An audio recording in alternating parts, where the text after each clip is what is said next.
दोस्तों आज हम एक्सप्लेन करने वाले हैं पाताल लोक सीजन 1 के सारे एपिसोड्स को, क्योंकि पाताल लोक सीजन 2 जल्दी आने वाला है और इसकी स्टोरी जानना आपके लिए बेहद जरूरी है। इसलिए आप वीडियो को भी लाइक कर दीजिए। हम चलिए कहानी शुरू करते हैं। तो फर्स्ट एपिसोड की शुरुआत में हमें इंस्पेक्टर हाथीराम को दिखाया जाता है, जो अपने जूनियर इंस्पेक्टर अंसारी को 3 लोगों के बारे में बताने लगते हैं, जिसमें सबसे पहले स्वर्ग लोक आता है, जहाँ अमीर और मॉडर्न लोग रहते हैं। उसके बाद आता है धरती लोक, जिसमें लोग कम पैसों के साथ खुशी से रहते हैं, और तीसरा होता है पाताल लोग, जहाँ सारे क्रिमिनल भरे होते हैं। यहाँ हाथीराम को पेट्रोलिंग करते वक्त हेडक्वार्टर से मैसेज आता है और वो इन्हें चौल में हो रहे झगड़े को रुकवाने के लिए भेजते हैं। जहाँ पहुंचकर पुलिस वाले देखते हैं कि पति पत्नी आपस में मारपीट कर रहे हैं, जिन्हें वो लोग रोककर झगड़ा शांत करवा देते हैं। इसके बाद सीन एक होटल पर शिफ्ट होता है, जहाँ एक वेटर खाना लेकर किसी रूम में जाता है, जिसे लेने से उस रूम में रहने वाला लड़का मना कर देता है और आकर अपने दोस्त के पास बैठ जाता है, जो फ्रस्ट्रेशन में बहुत सारा पानी पी रहा था। वहीं उसी होटल में हमें दूसरे रूम में लड़के को दिखाया जाता है, जो एक लकड़ी का गुड्डा अपने साथ रहने वाली लड़की को देता है। पर तभी वो चारों मिलकर वहाँ से कार में कहीं जाने लगते हैं। तभी उनके पीछे पुलिस पड़ जाती है और पुलिस को देखते ही वो चारों कार बहुत तेजी से भगाते हैं, लेकिन आउटर जमुना पार में आकर उनका सभी गाड़ियों से एक्सीडेंट हो जाता है और दिल्ली पुलिस उन सभी को पकड़ लेती है। पर उनमें से एक लड़का वहाँ से भागने लगता है और पुलिस के पकड़ने से पहले ही अपना मोबाइल नीचे नदी में फेंक देता है। तब पुलिस उसे पकड़ती है। तभी वहाँ हाथीराम आकर उन्हें बताता है कि ये एरिया उसके अंडर आता है, जिसपे डीएसपी भरत इन सभी को मर्डर केस में पुलिस स्टेशन ले जाने को कहता है। वहाँ पहुंचकर एक पुलिस वाला उन तीनों लड़कों से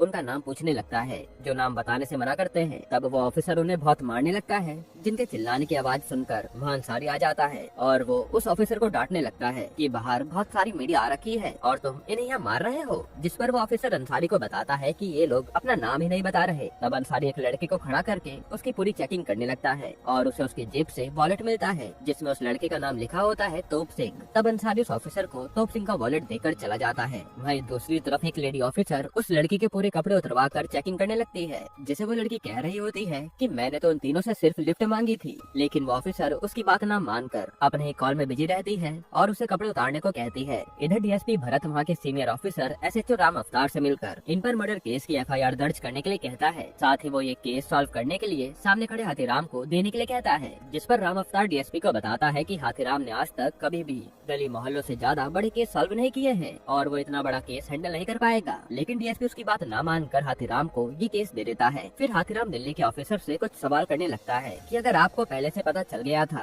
कि ये लोग मर्डर करके भागने वाले हैं, तो आपको पहले हमें इन्फॉर्म करना चाहिए था, जिससे हम चेक पोस्ट पर नाकाबंदी कर देते। और एक बात, आपने इन पर मर्डर का इल्जाम लगाया है, तो ये मर्डर किसका करना चाहते थे? और हाँ, आपको इनके बारे में पता कैसे चला? जिसके सवालों का जवाब देने के लिए वो ऑफिसर डीएसपी भरत को अपने पास बुलाता है। तब डीएसपी हाथीराम को ही पता लगाने के लिए कहता है कि तुम ही पता लगाओ कि ये लोग मर्डर किसका करना चाहते थे। जिसके बाद सीन संजीव मेहरा नाम के एक बहुत बड़े जर्नलिस्ट पर शिफ्ट होता है, जो न्यूज एंकरिंग का बादशाह बन चुका था और उसे किसी पॉलिटिकल रीजन की वजह से उस चैनल का हेड रिजाइन देने के लिए फोर्स कर रहा होता है। जिस पर संजीव सभी को कहता है कि उसने इस चैनल में अपने 4 साल दिए हैं और आज अचानक से उसे बिना किसी रीजन के इस चैनल से निकाला क्यों जा रहा है। और तभी टीवी पर न्यूज आती है कि पुलिस वालों ने 4 लोगों को पकड़ा है, जो किसी का मर्डर करने आए थे और पुलिस को जांच से पता चला है कि वो चारों संजीव मेहरा नाम के बहुत बड़े जर्नलिस्ट को मारना चाहते थे। ये न्यूज को देखकर तो संजीव के होश उड़ जाते हैं। भाई जो लोग संजीव मेहरा को अभी तक रिजाइन देने के लिए कह रहे थे, वो लोग भी ये न्यूज देखकर शांत हो जाते हैं। वहीं दूसरी तरफ हाथीराम अब खुद उन तीनों लड़कों के पास जाकर उनसे बात करता है, जिनमें उन तीनों में से 2 लड़कों का नाम तो पता चल गया था, कबीर और तोप सिंह, लेकिन तीसरे वाले ने अब भी अपना मुंह नहीं खोला होता, जिन्हें हाथीराम 3rd डिग्री देकर डराने लगता है। इस पे तोप सिंह कहता है कि साहब, हमने कुछ भी नहीं किया, दिल्ली पुलिस ने हमें फालतू में क्रिमिनल समझ लिया है, बाकी हम तीनों तो बहुत शरीफ इंसान हैं। तब हाथीराम तोप सिंह के चाटा लगाकर कहता है कि अगर तू शरीफ इंसान है तो पुलिस वालों के पकड़ने पर भागने क्यों लगा, और उनके पकड़ने से पहले तूने अपना मोबाइल नीचे नदी में क्यों फेंका था? आखिर उस मोबाइल में ऐसा क्या था? जिस पे तोप सिंह हाथीराम के सवालों का जवाब नहीं देता। फिर अंसारी हाथीराम के पास आकर उसे बताता है कि जिस कार में हमने इन्हें पकड़ा था वो चोरी की है, जिस पर हाथीराम अंसारी को तोप सिंह का पूरा रिकॉर्ड निकालने के लिए कहता है। वहीं दूसरी तरफ जो न्यूज चैनल वाले अब तक संजीव मेहरा को निकालना चाहते थे, वही आकर अब उसे जनता के सामने आने को बोलने लगते हैं। यहाँ संजीव का दोस्त आकर उसे समझाता भी है कि तुम्हें जनता के सामने आकर मीडिया के सवालों का जवाब देना चाहिए, इससे हमारे चैनल के टीआरपी और ऊंची पूछी जाएगी, जिस पर संजीव अपने दोस्त को कहता है कि जब मैं बोर्ड का मेंबर था तब तो मुझे किसी ने भनक नहीं लगने दी कि मुझे निकाला जा रहा है और अब तुम अपने ही फायदे के लिए मेरा इंटरव्यू लेना चाहते हो, लेकिन मैं अभी मीडिया के सवालों का जवाब देने के लिए तैयार नहीं हूँ। तब उसका दोस्त जय मलिक उसे अपनी कार में घर छोड़ने जाता है और संजीव अपनी न्यूज के पुराने दिनों को याद करने लगता है, जिसमें उसने पॉलिटिक्स के ऊपर बहुत कुछ बोला था, यानी जरूर उन्हीं में से कोई उसका मर्डर करवाना चाहता होगा। वहीं दूसरी तरफ अंसारी हाथीराम को बोलने लगता है कि मुझे लगता है कि दिल्ली पुलिस ने हमें इन चारों के बारे में आधी इन्फॉर्मेशन दी है, जिस पर हाथीराम अंसारी को कहता है कि दिल्ली पुलिस ने हमें पागल समझ रखा है। मुझे पता है कि वो हमसे कुछ छुपा रहे हैं, लेकिन मुझे ये किसी भी हाल में केस सॉल्व करना है। इधर संजीव देखता है कि मीडिया उसका हर जगह पीछा कर रही है, इसलिए वो जय को बोलकर घर से थोड़ी दूर पर उतर जाता है। वहीं संजीव की बीवी डॉली को इतनी मीडिया देखकर एंजाइटी हो जाती है और वो संजीव को जल्दी से अपने पास बुलाती है, लेकिन संजीव उसके पास आने को ही मना कर देता है और किसी बार में जाकर शराब पीने लगता है। तब उसी के चैनल में काम करने वाली सारा नाम की लड़की आकर उससे बात करती है कि आपको ही देखकर मैंने जर्नलिस्ट बनने का सोचा था और आज मैं आप ही के चैनल में न्यूज रिपोर्टर का काम करती हूँ। तब यहाँ इन दोनों में खूब अच्छी बातें होती हैं। वहीं दूसरी तरफ हाथीराम आधी रात को आकर खाना लेने लगता है, जिसकी आवाज करने पर उसकी बीवी जाग जाती है। तब हाथीराम अपनी बीवी को आज के पूरे इंसिडेंट के बारे में बताता है कि मुझे दिल्ली पुलिस ने उसी बड़े केस को सॉल्व करने के लिए कहा है। तब उसकी बीवी हाथीराम के टेंशन भगाने के लिए उसके सर की चंपी करती है। फिर उसके अगले दिन पुलिस स्टेशन में राम अवतार आकर हाथीराम को डांटने लगता है कि मीडिया को संजीव मेहरा के मर्डर केस के बारे में किसने बताया, जिसपे हाथीराम कहता है कि मुझे भी ये बात आज ही सुबह पता चली। पर तभी हाथीराम के पास दिल्ली हेडक्वार्टर से कॉल आता है, जिसमें वो लोग संजीव मेहरा से जाकर मिलने के लिए कह रहे थे। साथ ही वो कहते हैं कि तुम संजीव मेहरा को टाइट सिक्योरिटी में रखना। यहाँ राम अवतार देखता है कि अब हाथीराम को डायरेक्ट हेडक्वार्टर से कॉल आ रहा है, इसलिए वो उसे बिना कुछ भी कहे चुपचाप चला जाता है।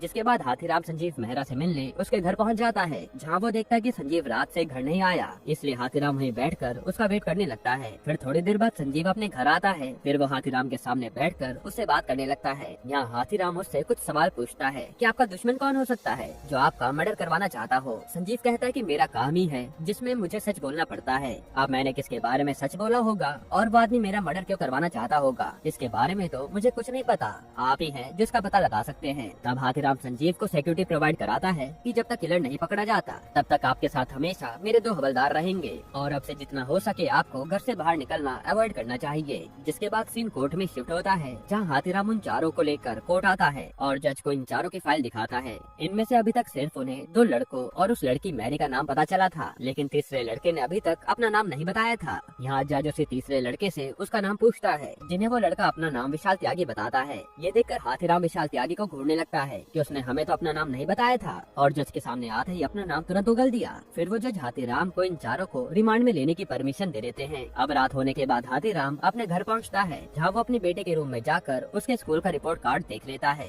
जिसमें उसके बेटे के बहुत कम मार्क्स आए थे। तब हाथीराम अपने बेटे को खूब डांटता है और अपनी बीवी के पास आने पर उसे भी खूब डांट लगाता है कि तुम पूरा टाइम घर पर रहती हो तो तुम्हें इसकी पढ़ाई पर ध्यान देना चाहिए। वहीं उधर अंसारी को पुलिस स्टेशन में फैक्स आता है, जिसमें उन चारों की क्रिमिनल हिस्ट्री लिखी थी और उसमें विशाल त्यागी की क्राइम हिस्ट्री देखकर वो शॉक्ड हो जाता है और जल्दी से हाथीराम को कॉल करके थाने बुलाता है। अब वहाँ पहुंचकर हाथीराम पूछता है कि क्या कारण है जो तुमने मुझे इतनी रात को थाने बुला लिया। तब अंसारी हाथीराम को बताता है कि विशाल त्यागी पूरे उत्तर प्रदेश का सबसे बड़ा क्रिमिनल है, जिसके ऊपर पूरे 45 मर्डर की FIR दर्ज है और इसे वहाँ सब हथौड़ा त्यागी के नाम से जानते हैं, लेकिन अब ये हमारे जमुना पार के पुलिस स्टेशन में लॉक्ड है। जिसकी बात सुनकर हाथीराम भी शॉक्ड हो जाता है और यही फर्स्ट एपिसोड खत्म होता है।